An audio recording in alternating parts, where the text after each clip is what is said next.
Well, time really does fly. It's already been nearly 6 months since a new era began for the Georgetown Hoyas. Patrick Ewing, the head coach, now ready to get this program back to where it once was, and college basketball's just over 6 weeks away. Coach, how hard is it to believe that season's just around the corner? It is hard. It's hard to believe.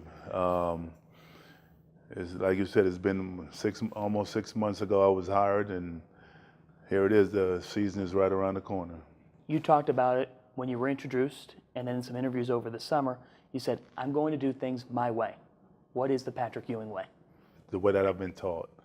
After spending 14 years in the NBA, various coaching, being prepared, running style and pushing the pace, trapping, that's just my focus for right now. That lifted tempo. Your players told me yesterday that they've been running harder than they ever have before. Your conditioning program's been tough. But how much do you think that style plays to your team's strengths? Well, I think there's nothing wrong with being in shape. The guys have to be in shape to be successful, and to be able to play the style that I want to play. I want to be up tempo, like I said. That's the style of play that a lot of kids like to play now. Jesse can run. I have a center in him who can run, even though he's been here 2 years, and a lot of people haven't seen that yet, and he shows me that he can run. And we have wings that can run. We want to accentuate their style, and I do expect them to be attentive. I want them to definitely be a better defensive team than they have been in the past. One of the things that I've learned in all the teams that I've played on since high school, we've always been a great defensive team. I definitely want to get back to that staple, a great defensive team, and build everything out from there. Every head coach that I normally talk to always says that they have that person or those 2 or 3 other coaches that they call late at night, maybe on their way to work. Who's in Coach Ewing's circle, like when you need to call some advice?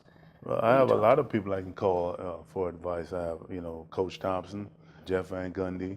I have Steve Clifford. I have Stan Van Gundy. So Jeff Van Gundy, our relationship and our friendship has grown over the years. From the day that he got the job with the Knicks to this day, that I still can pick up the phone and call him and talk to him about anything, any aspects of coaching or even life. Stan, in the same thing.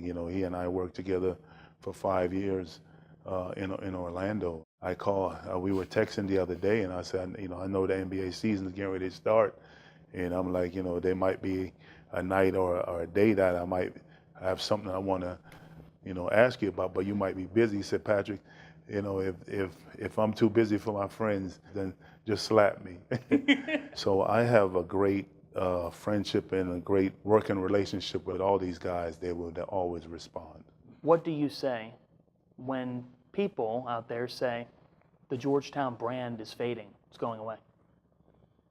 I don't know. It looks like it's shining bright to me. It looks like it's shining bright to me. You know what? You're always gonna have naysayers.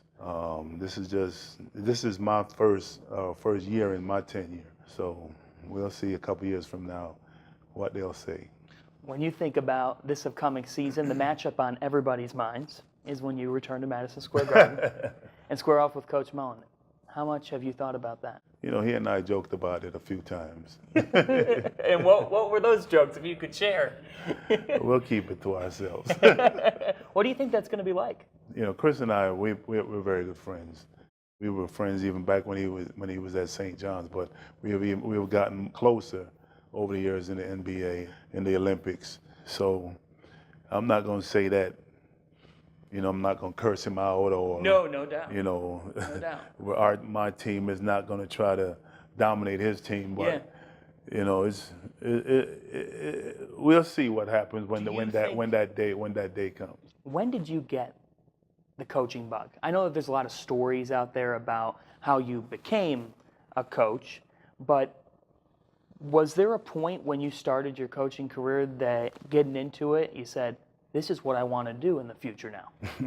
You know what? I think I got the bug when I was playing. I would come back here and I would teach Alonzo and Dikembe all the things that I would learn from being in the NBA. But I really didn't realize it until it was time for me to retire. And one day I'm sitting with Michael Jordan, and I'm telling him, I think this is my last year.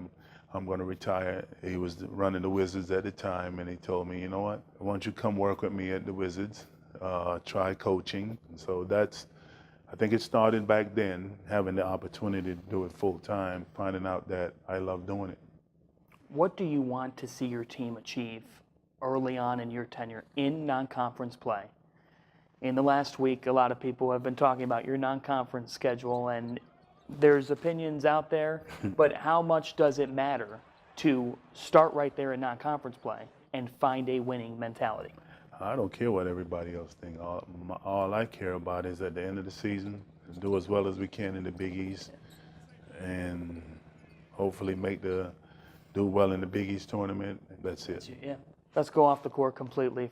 Your players say that they would love to be in a remake of Space Jam 2. What do you think? I'm not sure if they're good enough right now to be in there. I think LeBron and Steph and those guys already have that locked up. Yeah. Favorite meal? Meal. Do you cook? No, I can't cook. No, I can't cook. I had to ask. I like Jamaican food because I am Jamaican. I like, Italian food. I like Chinese food. So I like a little bit of everything. We might have to head somewhere for lunch during the season. I like a little bit of everything. We could just hit a big buffet. All right, just as long as you're not cooking it. I'm not cooking. You think you could use? You got 7 Can kids. you cook? Not much. I can boil water. I can grill. I'm a good griller. Okay. I grill you a burger. There you go. You do that. American cheese. Right. You think I could play some post for you? No. See, this is why I love him. Because this is the first time we met, but 40 minutes in, you know why I like you? You don't give a damn. You don't give a damn what people think. And that's why I think that there's success coming here at Georgetown. What's your final message here, 6 weeks out, to the same fans that you gave a thrill ride when you were here at Georgetown? Be patient. Rome wasn't built in a day. I believe in my guys, but be patient. Coach, I really appreciate it. Thank you. I I thought appreciate this was you a for great having me on. conversation.